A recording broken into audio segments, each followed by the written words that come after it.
Paşinyan Rusiyanı Ermənistanın içindən təmizləyir. İrəvanda Moskvaya qarşı ov başladı.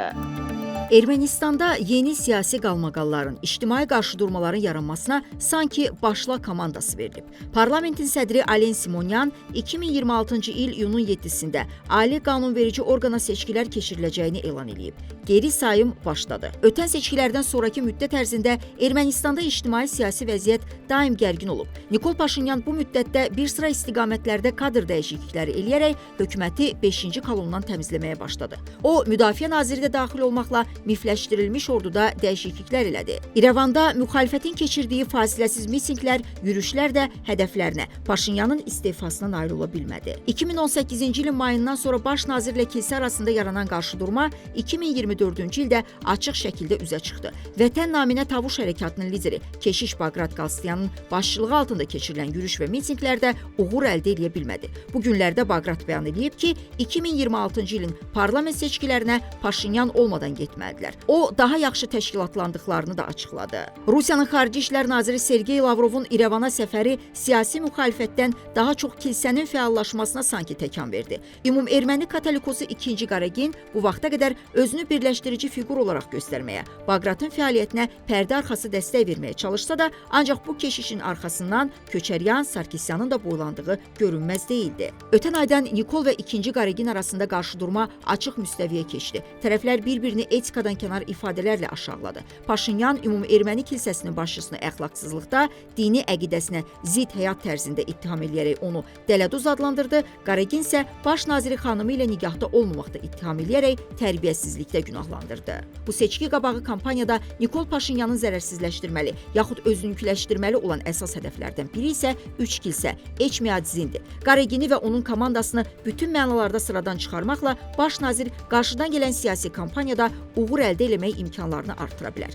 Çünki ümum-erməni kilsəsi yarandığı gündən Rusiyanın və keçmiş Sovetlərin nəzarəti altında olub. Keçmiş SSR-yədək kilsələrin Moskvadakı Pravoslav kilsəsinə bağlı olduğu sir deyil. Məsələn, Ukraynanın Rusiyaya qarşı mübarizəsində görülən ilk işlərdən biri yerli Pravoslav kilsənin Moskvanın tabiliyindən, yaxud nəzarətindən çıxarmaq oldu. Hətta Ukraynanın xüsusi xidmət orqanları bir neçə keşişi Rusiyaya casusluğa görə həbs belə eləmişdi. Bu baxımdan Qaragin, yaxud ondan əvvəlki 1-ci Vazgen də bir növ 5-ci kolonun təmsilçiləri sayılır. Çünki Azərbaycan torpaqları işğal altında olduğu illərdə onların mənəvi, əxlaqi keyfiyyətləri üzə çıxdı. Hər iki keşiş Rusiyanın mövqeyindən çıxış eləyirdi. Paşinyan hakimiyyətə gələndən sonra da bu kilsə ona qarşı fəaliyyət göstərib. Onun Qaraginə qarşı ilk addımı baş keşişin mühafizəçilərinin dövlət tərəfindən maliyyələşməsini dayandırması oldu. Deməli, Paşinyan təmizliyi indi də 3 kilsədə aparmaq, hətta katolikosu devirmək üçün qrup da yaratmaq fikrinə düşüb. Nikol Paşinyana problem yaradacaq başqa bir təbəqə isə müxalif yönümlü iş adamlarıdır. Məlumata görə yaxın günlərdə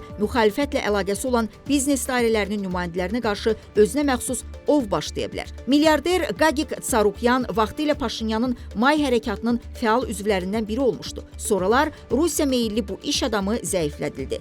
Yenilərinin baş qaldırdığı və onların müxalifəti seçkilərdə maliyyələşdirəcəyi ehtimal olunur. Digər tərəfdənsə Robert Köçəryan və Serj Sarkisyana bağlı iş adamları da hələ fəaliyyətdədir. Odur ki, Paşinyan qarşıdan gələn parlament seçkilərinə Qaraginin kilsə mafiyasını və Tsarukyanların iş adamları şəbəkəsini sıradan çıxarmaq uğrunda mübarizə ilə başlayır. Bunun ardınca Gazprom Armeniya və Ermənistan elektrik şəbəkəsi kimi Rusiyanın nəzarəti altında olan şirkətlərin fəaliyyəti də seçkidə qalib gələcəyi halda Paşinyan komandasının hədəfində ola bilər. Ermənistan dövlət kimi bütün baxımlardan seçim qarşısındadır. Ənənəvi anti-Türk, anti-Azərbaycan siyasətindən imtina, yeni kilsə şəbəkəsi yaratmaq, Paşinyanın irəli sürdüyü Ermənistan reallığı konsepsiyasını qəbul eləmək, dənizdən dənizə, böyük Ermənistan xülyalarından əl çəkmək, yeni konstitusiyanı qəbul eləmək, qonşulara qarşı hikkəli, iddialı, kinli siyasətdən imtina eləmək, Azərbaycan və Türkiyə ilə münasibətləri normallaşdırmaq, bu ölkənin yenilənməsi,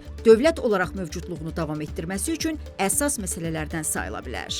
Köçəryanlar, Qaraginlər, Sarkisyanlar artıq işə yaramır. Onlar istifadə müddəti bitən məhsula oxşuyur. Bir vaxtlar Moskvanın yetişdirdiyi erməni ədib Zori Balayan yazırdı ki, hər tərəf türklərdir, boğuluruq. O bundan xilas olmağın yolunu Azərbaycan torpaqlarını işğal eləməkdə, əhalisini qətlə yetirməkdə görürdü. 44 günlük müharibə erməni cəmiyyətini silkələyib qəflətdən oyatdı. Odur ki, Türkiyə və Azərbaycanla münasibətlərin normallaşması Ermənistanın dövlət kimi mövcudluğuna təminat ola bilər. Bunun üçün Nikol Paşinyanın vədlərinə əməl eləməsi, Qərbi Azərbaycanlıların da tapdanan vətəndaş hüquqlarının bərpası vacib amillərdəndir. Baş nazirin 9 ildir davam edən hakimiyyətinin uzanması, onun 10-cu illiyində yeni dövr üçün uğur əldə eləməsi islahatlardan, yenilənmədən keçir. Bu həm də yeni Ermənistan qurmağın yoludur. Sədrəddin İsmailov, Leyla Mehdi qızı, Report.